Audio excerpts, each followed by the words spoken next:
On a beaucoup de mines, hein? We have many mines in Europe. There are many locations. And so this is not the end of the story. We're continuing to survey and monitor, thanks to Copernicus. But you know that the technologies are available to look at grounds and to look at gravitational issues and other geographic issues, and obviously this is going to be continued to be developed so that our mapping can be more precise.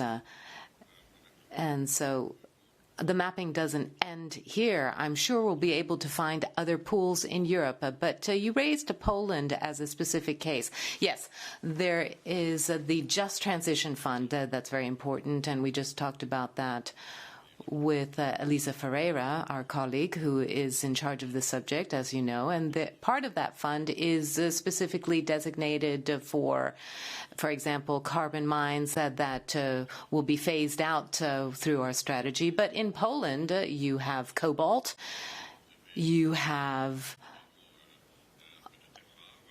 some rare earths, you have tungsten. So there are certain elements. That's just a few. And so there's a lot of thinking that needs to go into this, but it's really the member states. The member states really run this. Of course, with us, we have Next Generation EU, and that is a tool that we can use to dialogue with them to develop the areas that I've just talked about. And then we talked about lithium. Yes, indeed, there are very important pools, especially through on the border between Germany and France. We have many resources today which have been identified, not fully exploited, in Norway and Sweden, and also in Spain, Greece. So really, at the end of the day, there are quite a few resources we can tap into. So we do have many capacities. Some exploitations for bauxite, for example, are quite developed, others less developed. But we're going to use the alliance to really delve into the tools, the technical, environment, and financial tools that we need to step up the process.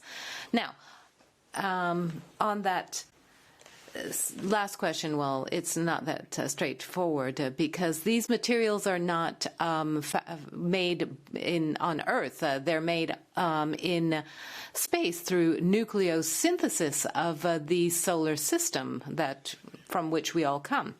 And so these rare earths are really materials that have been aggregated through Gaia, in those very first years of creation. And then, of course, we have supernova explosions, and that's really where we come from. And that created more rare earths. And then, of course, we have comet explosions. And this also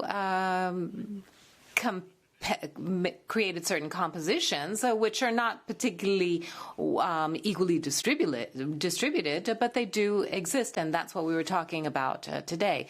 And there are certain comets which produce these rare earths. And then, of course, as you mentioned, the moon. The moon is a potential site for exploitation. Of course,